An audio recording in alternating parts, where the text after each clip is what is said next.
And welcome in, everybody. We got One Piece, chapter 1148, here with us today. My name is Sai, and I'm here to break down this chapter, have some fun theorizing with you guys, and I'm also here to spread some good old positivity. Because yesterday, a lot of people did not like the fact, in the live stream and in the comment section, they did not like the fact that I was bashing the hell out of Ronja.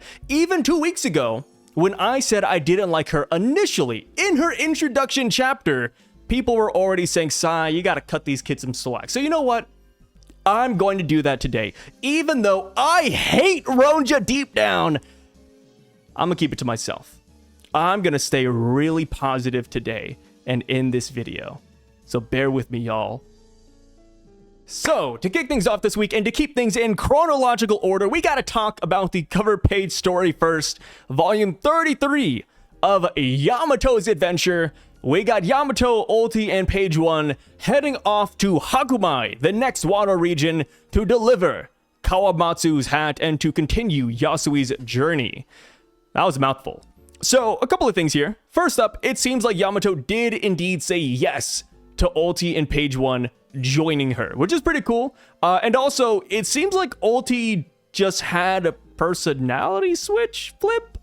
Because Ulti in this chapter, or in the cover page, is bowing down or paying respects, sending a good farewell to Speed, Tama, and Raizo. Which is pretty out of character for Ulti, but I guess that just goes to show how grateful she is to Yamato and the fact that she assisted them in their time of need. What's also cool about Ulti is that she has this new robe cape thing on, and it has the markings of the sun on its shoulder, which is the giant circle with the circle surrounding it. It could be the sun, it could be the moon, but we've seen this many times, and that's also the circle in the middle of the Kozuki crest as well. So yeah, it looks like Ulti and Page 1 have really changed for the better. So since Yamato is planning on meeting up with Kawamatsu over in Hakumai, I think it's pretty safe to assume that Kawamatsu is the daimyo of Hakumai currently, because the former daimyo was Yasui, and Yasui is dead. So yeah, I think Kawamatsu definitely stepped up and took that position, kind of like how Raizo in Inuarashi also got promoted to daimyo post Wano. So yeah, love to see it. And at this point, I'm kind of just wondering if everything is going to be smooth sailing, because, you know, like, there's only 2 stops left. We got to visit Hakumai and then Ringo, and that's pretty much it. You know, we're returning the sword in Ringo, and then after that, I guess Yamato's gonna go back to the flower capital and tell Kinemon and Momonosuke that she finished the job, and we move on. You know, so I do think something will get thrown into the mix, so it's not that straightforward and simple. I wouldn't be surprised if we get more Beast Pirates showing up, like, for example, more Tobi Roppo, like Black Maria or Sasaki, maybe even Jack the Drought because he's still out there somewhere. And then we also have the open plot line with Kaido and Big Mom just around the corner. And we gotta remember that in the world of One Piece currently, there's a lot of factions gunning for the One Piece. So we could get Cross Guild, we could get Blackbeard, we could even get Sword. There's so many characters that could just jump into Yamato's cover page story, and it would just make sense if they were here. But that is yet to be seen. And I would love to pass the question on to you guys. How do you feel about Ulti and Page 1 joining? And what do you think is going to happen next? Do you think everything is going to be smooth sailing? Like, are we going to visit Kawamatsu, give him the hat, and move on? Or no, do you think something absurd is going to happen in the next town? Kind of like Who's Who, right? Who's Who was pretty out there and wild. So yeah, I want to know what you guys think about this. So, on to the chapter now. We get my favorite character, Ronja! And she is about to walk the plank, or walk the arrow, I guess is the correct term here. But yeah, Gunko is making her walk towards the cliff's edge, her arrow's edge, and she's like, hey, you know, Sommers, you're ready to go. And Sommers announces to all of Elbaph that if Jarl doesn't make a decision in 30 seconds, Ronja, or Ronya, I'm not too sure which one to go with. They're kind of, like I said, the same. But let's, for video's sake and for consistency's sake, let's go with Ronya. But yeah, Ronya's life is now in Jarl's hands. I will say, though, if Ronya did fall, which, of course, we don't get the conclusion to her falling or not in this chapter, but if she does end up falling, I wouldn't be super shocked if Luffy, Zoro, Sanji, Harden, or Loki catch her, because they are in the underworld. So maybe Gunko does end up pushing her off, or maybe Ronya slips and falls, and then that is when we get the monster trio back in action. You know, they can't sense the God Knights up here in the Sun Realm, but maybe after Ronya falls and tells them what the hell is going on, that is when the boys finally make their way up that tree again. But that's just like a, theory right there. One cool detail about this hostage situation is that when Nami tells Sommers that not even the most heinous criminals holds kids hostage like this, Sommers responds by saying that he does not understand the morality of insects, which reinforces again that celestial dragons have some sort of bone to pick with insects, since, back in Egghead, we saw that Saturn referred to humans specifically as insects, and Emu even called the D-Clan empty husk, which too is an insect reference. So there's definitely going to be some sort of explanation to this later, in my opinion. So as far as Jarl goes, he can't exactly make a decision, right? Burning down the school and the library is a very tall order, and in doing so, you are destroying generations of history, literature, and progress. And rightfully so, the giants in the village are pretty split on what to do.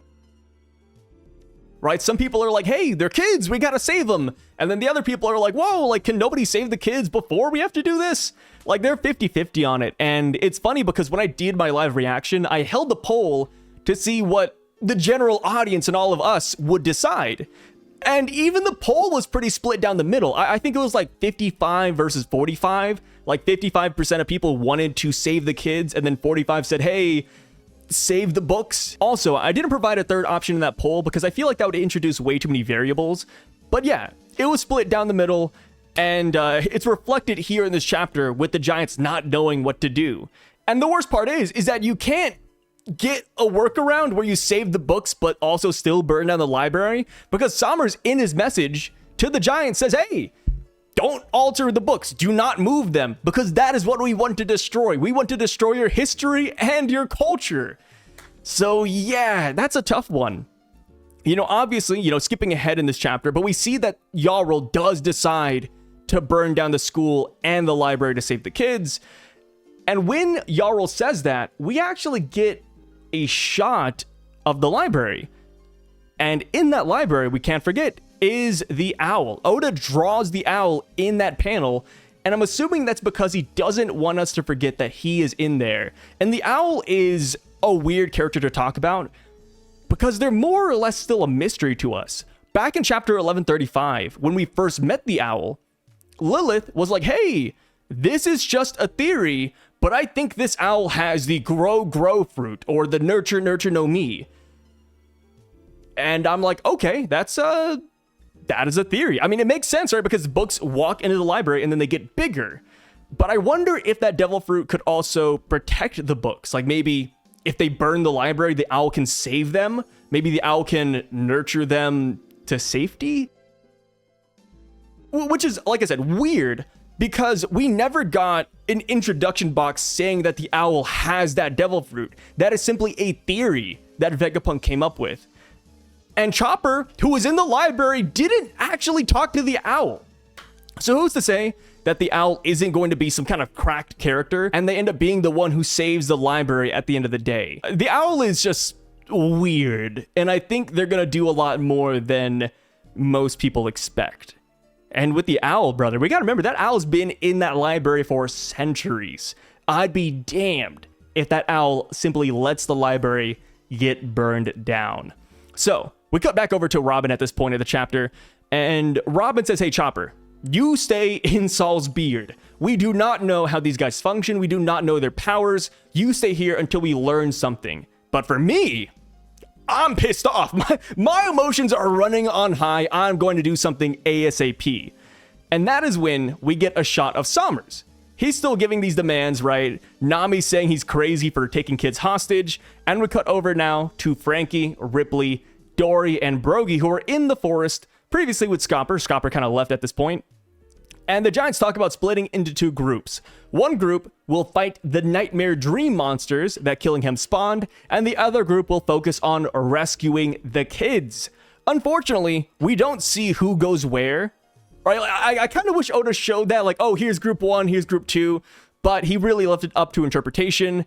And personally, I would like it if Ripley saved the kids. And I feel like that makes the most sense because her son Colin is one of the kids that's being kidnapped. So yeah, I hope Ripley goes off to save the kids. Maybe she runs into Gunko. And same with Frankie. You know, I love Frankie. Like, I always wish these guys the best fights. So hopefully Frankie goes with Ripley and then he also runs into Gunko. And that's when we get more Frankie feats coming out, right? As far as Dorian and Brogy goes, I could see them just staying here and fighting the dream monsters. Like, hey, Ripley, you go save your son, we'll deal with these guys. So yeah, that just makes the most sense to me, but I would love to pass the question on to you guys. Where do you think our guys are going? So now, we cut back over to Sommers, and as he's talking to Yarl, Robin interrupts him with a Crasspedia, 100 flowers, and slaps him in the chin, or jaw. Chin, jaw, kind of the same thing. He flies back, and that is when he looks up, and he's like, wait a minute. I recognize you. Nico Robin, but before he can actually say her full name, Robin immediately goes in for the kill and she cracks his back. You see blood coming out of him, you see his back breaking, but he simply gets back up and it looks like he pops his spine back into place. And the craziest thing, right, is that he's still talking to Yarl. You know, he starts ignoring Robin and he just keeps on talking. He's like, oh, hey, Elbaph, can you still hear me? You got 20 seconds now, guys. And I just love how nonchalant the God Knights are when it comes to taking damage. Like, for example, I always bring back Egghead Island and Saint Saturn, but that's the only other example we have. But whenever Saturn was attacked by people, he always seemed like he was surprised, always on the back foot. He always had blood running down his head. Like, it wasn't the best use of regeneration. It didn't look cool, but here, you know, when the Straw Hats are attacking these guys, they get damaged and they're still just talking and doing their own thing. That has aura to it, for lack of a better word. I know people don't like the word aura nowadays, but that is what it is, right? Like, imagine somebody breaks your back and you're just like, hey, forget about them. Hey, Elbaph, what's up? You're like, I think that's pretty cool. But yeah, Usopp also says that this guy's like a damn zombie just like Gunko. And that is when Sommers gets tackled by Robin. And she jumps off the tree branch. One thing I also love about this whole sequence is how, in the dialogue, Oda is reinforcing, doubling, tripling down the fact that Sommers has a love thematic, right? At first, I thought it might just be like a one-time thing, like when he talked about a parent's love for a child. But even here, he's like, hey, Robin, you love me? Even if you love me, I don't want to commit lover's death with you. Don't follow me into the afterlife. Which is a pretty sick and nonchalant line to drop in this situation, but it does remind me a bit of our Maki's tattoo, which directly translates to death of the Shinagawa lovers. So there could possibly be a connection there. Or it could just be a nice little coincidence that Sommers and Aramaki share the same dark love tones. We then cut back over to Robin and she says that she wants to get rid of Sommers. If those thorns are not attached to the children, they'll have an easier time saving them. But Sommers says, hey, you thought that by throwing me off this cliff, my thorns would go away? You think my reach is that shallow? And I'm like, damn, okay, so even if he's not in the Sun Realm, the thorns will still afflict the children, which I think makes sense, right? I feel like there's not a definite range to it. Like, even if he's on a different island, I wonder if the thorns would still work. If they do, I wouldn't be surprised, right? At this point in the story, we need people with this level of devil fruit mastery. So, right after he says that though, he says, not bad, girl, not bad thinking. And that is when he spawns thorns from his own body, piercing Robin from multiple different angles. And this right here is why I didn't want Robin to fight Sommers. He didn't activate it earlier, but if he had thorns just poking out of him at all times, Robin would have never been able to tackle him, to clutch him, to slap him. Like, this guy is just a really bad matchup for Robin. So now that this Robin has been pierced multiple times by Saint Sommers' thorn ability, we see that she is indeed just a clone. Robin didn't actually jump off. She is up top trying to save the Straw Hats who are being restrained by Gunko's arrow. Sommers, of course, is still falling, but not for long, because he does shoot a thorn or vine out of his stomach, which ends up attaching itself to the tree branch, which is insane, by the way. I don't know how he could just do that, but he did it, man. And he's slowly working his way back up like Spider-Man crawling on one of his webs, and Robin just cannot free the Straw Hats in time. She pulls out this knife and she just can't cut it. And this is one of those scenarios where I really wish Robin had Haki. Since the restraints on the Straw Hats were made by Gunko's Arrow no Mi, I really do feel like a Haki blade would have cut through it like butter. But like I said, it's just unfortunate that Robin has not shown armament Haki yet. So one thing I found really funny about this panel, though, is Brooke. So last we saw, when we saw the Straw Hats previously and how they're all, I don't even know what to call it, like bandaged up, arrowed up, binded up. But last we saw, Gunko only tied up Brooke's torso and arms. But in this chapter, Brooke is fully mummified. Gunko is so mad at Brooke for turning her down that she wrapped him up extra hard. And I didn't notice it at first, right? When I was first reading this chapter, I didn't notice till towards the end, but I was like, oh yeah, there's Usopp talking, there's Nami talking, there's Jinbei talking. And then I sat there and I was like, wait a minute, why isn't Brooke talking? And then I took a look at him and I was like, whoa, that's hilarious, man. Gunko really got in the feels for that one. Now we cut back over to Sommers and Gunko, and he's like, hey, Jarl, it's about time. We need your answer. Gunko, let them hear the voice of the children to help them along the way. And that is when Ronja gives a brilliant speech to all of Elbaph.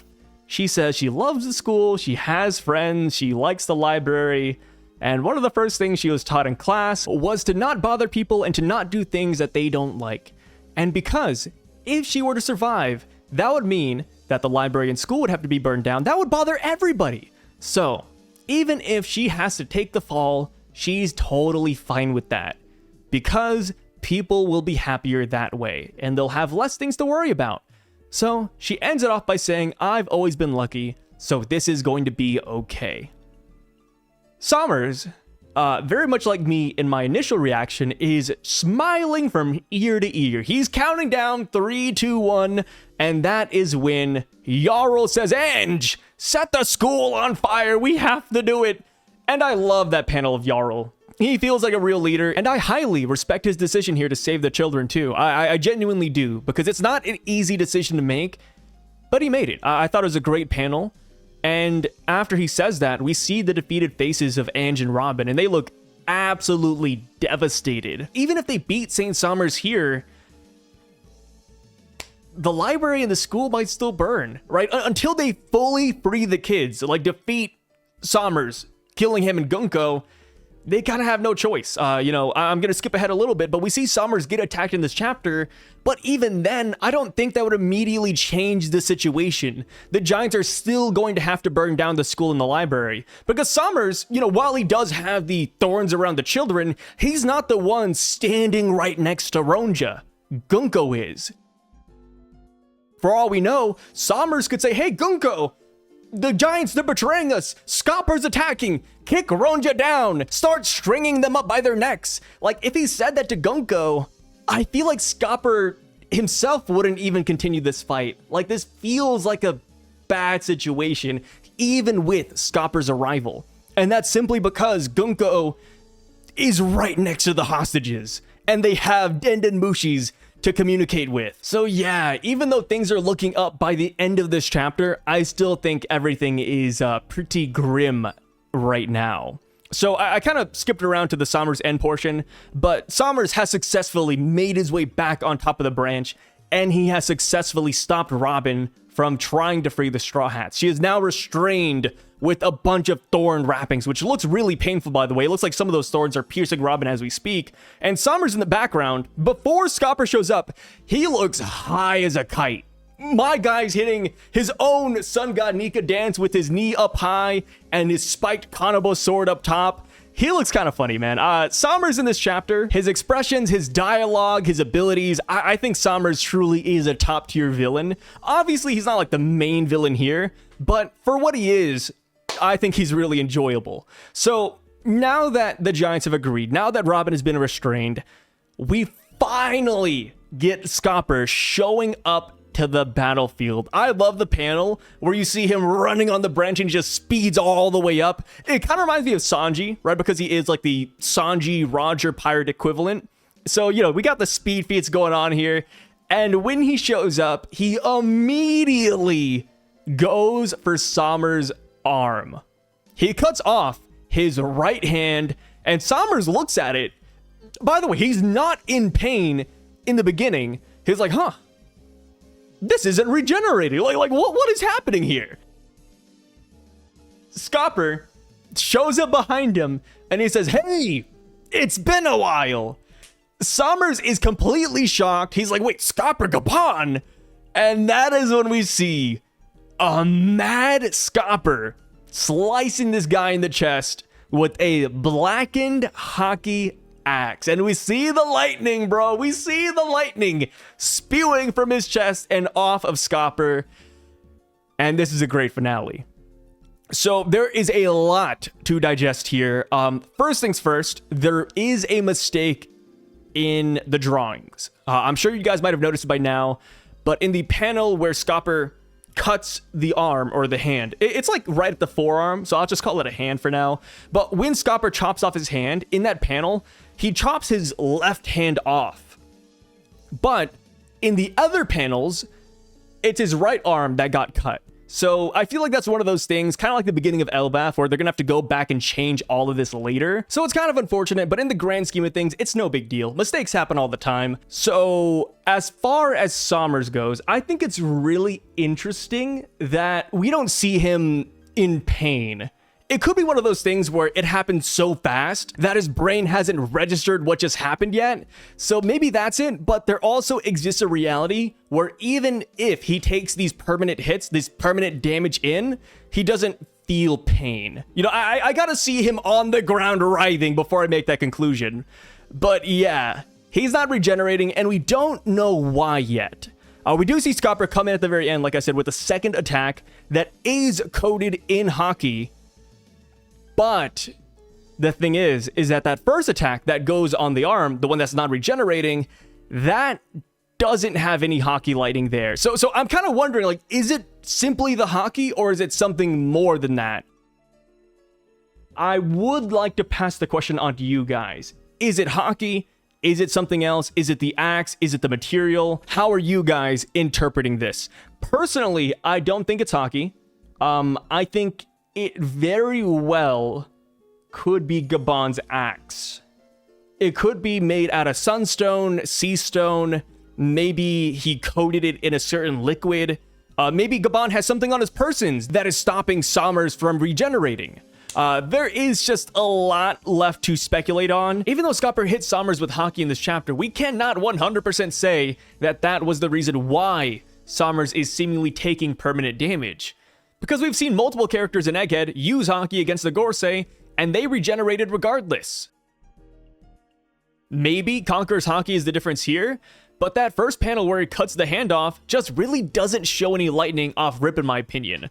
Only in the panel where he cuts his chest does lightning actually show. Either way though, hopefully next chapter, Scopper will tell Robin how to hurt them. Because that is what Chopper in the Beard and Robin and all the other Strats are waiting on. Like, they do not know how these powers work, so the minute they understand, they'll be able to jump back into battle with full confidence. So yeah, hopefully Scopper takes a second out of his day to just tell us what the hell is happening. And now, that initial dialogue, it's been a while. Bro, this right here might be confirmation that Sommers was at God Valley. It doesn't have to be the case, by the way. I think the highest possibility is that Sommers was simply at God Valley, but the Roger Pirates, man, they've been on the high seas for a long time now. So there is a good chance as well that they just saw each other on a different island or at Marie Joie or just on the seas even. But I think God Valley is the easy alley-oop here. And if they did previously meet on God Valley, maybe, just maybe, we will get a God Valley flashback. I think it's time. Hey, back on Egghead, I thought it was time too. But if Scopper and Sommers reminisce, we could get it. We could get it. So now, as far as Sommers being shocked that Scopper arrived here, I had a couple of different takeaways from this. It's one of those things where this could be something, but it also could just be nothing. So the easiest thought process is that the Galenites simply did not know that Scopper lived here. I think that right there is what's happening. But there is another reality where maybe they didn't think Scopper was even alive.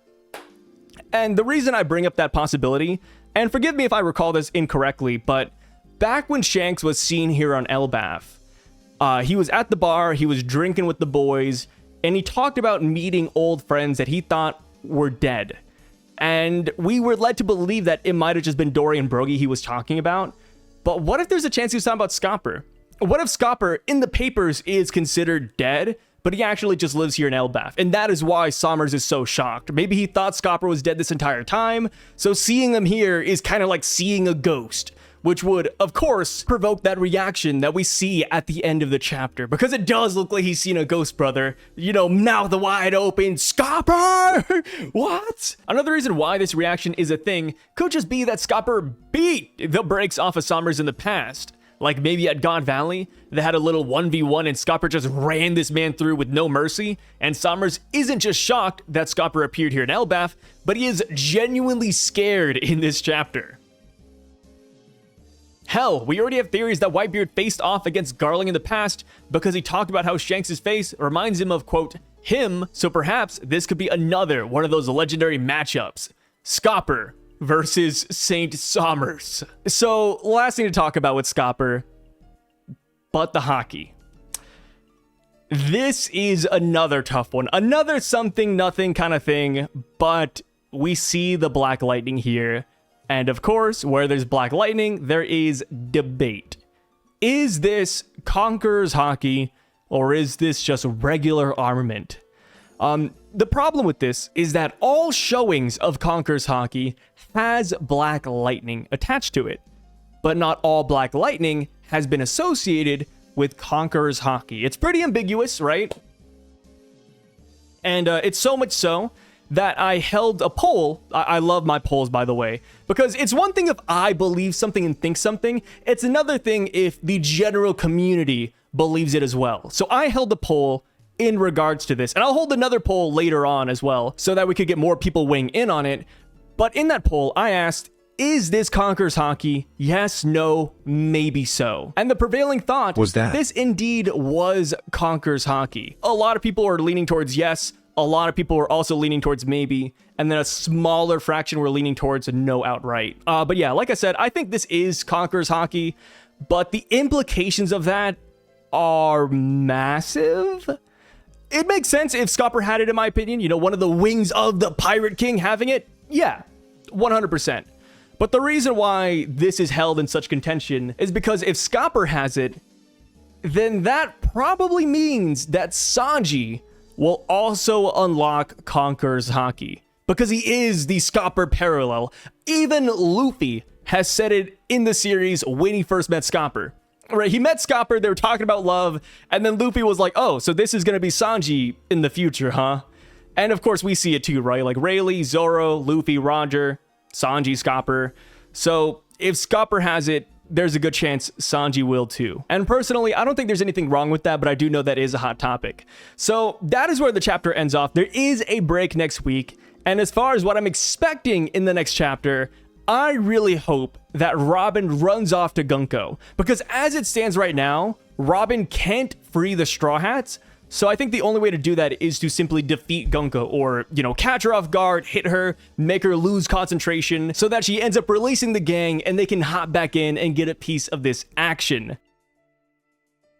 Another option too, maybe we don't fight Gunko and maybe instead Scopper simply cuts the rope himself or cuts the arrows, because Scopper, he has Haki, right? I'd be damned if Scopper cannot cut the bindings on the Straw Hats. But of course, that all hinges on whether or not Gunko knows what is happening over here. The minute she learns that Scopper is putting the work in on Saint Sommers, she could easily hold the kids hostage even more so. Like I said, she could string them up, she could kick Ronja off the cliff. There's so many things Gunko could do that would tie up Scopper, Robin, and the Straw Hats. Even if they were all free, even if they could land the final blow on Sommers, I don't think they'd be able to do it.